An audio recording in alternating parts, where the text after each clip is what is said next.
నమస్తే అండి. నా పేరు డాక్టర్ రజా ఎండి హోమియో. ఈరోజు మనం ఎర్లీ డయాబెటీస్ యొక్క లక్షణాలు ఎలా ఉంటాయి అనేది ఈ వీడియోలో చెప్పదలుచుకున్నానండి. బేసిక్గా ఎర్లీ డయాబెటీస్ అంటే ఏమిటి? జనరల్గా ఎర్లీ డయాబెటీస్ అంటే అసలు డయాబెటీస్ అంటేనే ఒక లైఫ్ స్టైల్ డిసీజ్. మనం తినే ఆహారపు అలవాట్లు బట్టి కానీ, మనకుండే స్ట్రెస్ ఫ్యాక్టర్స్ బట్టి కానీ, మనకుండే ఫిజికల్ యాక్టివిటీ బట్టి కానీ ఈ లైఫ్ స్టైల్ డిసీజ్ అనేది గ్రాడ్యువల్గా డయాబెటీస్లోకి మారుతుందండి. ఎవరికైతే జనరల్గా ఈ ఫిజికల్ యాక్టివిటీ తక్కువ ఉండి, లేదంటే ఎక్సర్సైజ్ రెగ్యులర్గా ఒక అరగంట పాటు నడిచే అలవాటు ఎవరికైతే ఉండదో, లేదంటే స్వీట్స్ కానీ కార్బోహైడ్రేట్స్ కానీ ఎక్కువగా తీసుకునే వాళ్ళు ఎవరైతే ఉంటారో, లేదంటే పొట్ట చుట్టూతో ఫ్యాట్, అబ్డామినల్ ఒబేసిటీ ఎక్కువగా ఉన్న వాళ్ళలో జనరల్గా ఈ డయాబెటీస్ యొక్క రిస్క్స్ అనేవి చాలా ఎక్కువగా కనిపిస్తూ ఉంటాయి. ఈ ప్రీ డయాబెటీస్ లెవెల్ అంటే ఏమిటి? జనరల్గా ఇప్పుడు ఈ రోజుల్లో మనకుండే మెడికల్ అవేర్నెస్ బట్టి కానీ, మనకుండే ఫెసిలిటీస్ బట్టి కానీ, every individual after crossing the age of 40 సంవత్సరానికి ఒకసారి మొత్తం బ్లడ్ షుగర్ లెవెల్స్ కానీ, వాళ్ళకుండే హెచ్డిఎల్, ఎల్డిఎల్ లెవెల్స్ కానీ, థైరాయిడ్ కానీ కంపల్సరీగా ఒకసారి ఇవాల్యుయేట్ చేసుకోవాల్సిన అవసరం ఈ రోజుల్లో ప్రతి ఒక్క ఇండివిజువల్కి ఇర్రెస్పెక్టివ్ ఆఫ్ ద సెక్స్, అంటే అది whether it is male or female, ప్రాపర్గా ఒకసారి చెక్ చేసుకోవాల్సిన అవసరం ఎంతైనా ఉంటుందండి.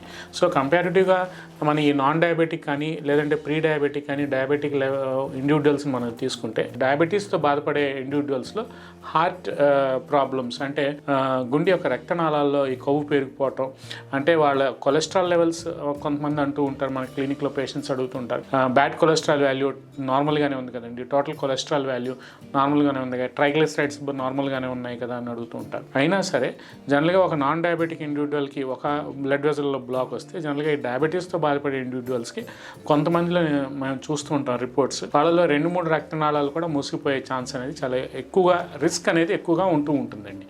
అంటే అందరికీ వస్తుందని కాదు, ఏదైతే మనకి లోపల ఈ రక్తనాళాల్లో ఈ ఫ్యాట్ డిపాజిట్స్ కానీ, ఈ ప్లేక్ డిపాజిట్స్ కానీ మనకి వచ్చినప్పుడు, ఈ ఫ్యాట్ డిపాజిట్స్ ఎక్కువ పూడుకుపోయినప్పుడు, ఈ రక్తనాళాల్లో ఈ కొవ్వు పెరిగిపోయినప్పుడు, జనరల్గా ఈ బ్లడ్ ఫ్లో అనేది ప్రాపర్గా జరిగినప్పుడు they are more prone for heart diseases, అంటే హై రిస్క్ హార్ట్ డిసీజెస్ యొక్క జోన్లో ఈ డయాబెటిక్ పీపుల్ అనేది చాలా ఎక్కువగా ఉంటారండి. జనరల్గా మనం కంపారిటివ్గా తీసుకుంటే దీంట్లో మనకుంటే స్ట్రెస్ వలన కానీ, లేదంటే మనం ఇందాక నేను చెప్పినట్టు తినే ఫుడ్ హ్యాబిట్స్లో కానీ మార్పు చేసుకోకుండా, అలాగే షుగర్ లెవెల్స్ అనేవి మానిటర్ చేసుకోకుండా ఉంటే కొంతమందిలో బ్లడ్లో ఇన్ఫెక్షన్స్ కూడా వచ్చే ఛాన్స్ అనేవి ఎక్కువగా ఉంటాయండి.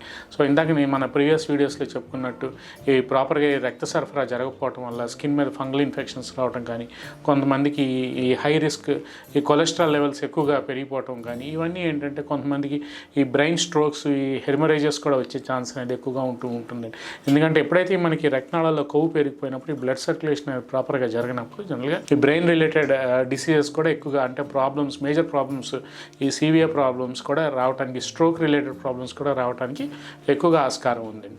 ఒక మెసేజ్ ఓరియంటెడ్గా నేను ఈ వీడియోలో చెప్పదలుచుకునేది ఏంటంటే, ఎవరైతే 40 సంవత్సరాలు దాటిన వాళ్ళు ఉంటారో ప్రాపర్గా వాళ్ళ లైఫ్ స్టైల్ మోడిఫికేషన్ చేసుకోవటం, కార్బ్స్, ఈ షుగర్ ఫ్రీ డైట్ ఎక్కువగా తీసుకోవడం అలవాటు చేసుకోవటం, ఒకవేళ ఆల్కహాల్ కానీ, స్మోకింగ్ కానీ హ్యాబిట్స్ ఉంటాయి మొత్తం పూర్తిగా మానేయటం, రెగ్యులర్గా కొద్దిగా స్ట్రెస్కి దూరంగా ఉండి స్ట్రెస్ ఫ్రీ లైఫ్ అనేది అలవాటు చేసుకోవటం, ఎక్కువగా ఉరుకులు పరుకులు లేకుండా మైండ్ ఒక లెవెల్లో మనం కొద్దిగా ఫ్రీగా ఉండటం, కాస్త టైం అనేది మన కోసం, మన ఆరోగ్యం కోసం స్పేర్ చేసుకుంటే మనం ఈ డయాబెటీస్ ఫ్రీ జోన్గా మనం చేయగలమని ఈ వీడియో ద్వారా నేను చెప్పదలుచుకున్నాను. నమస్తే.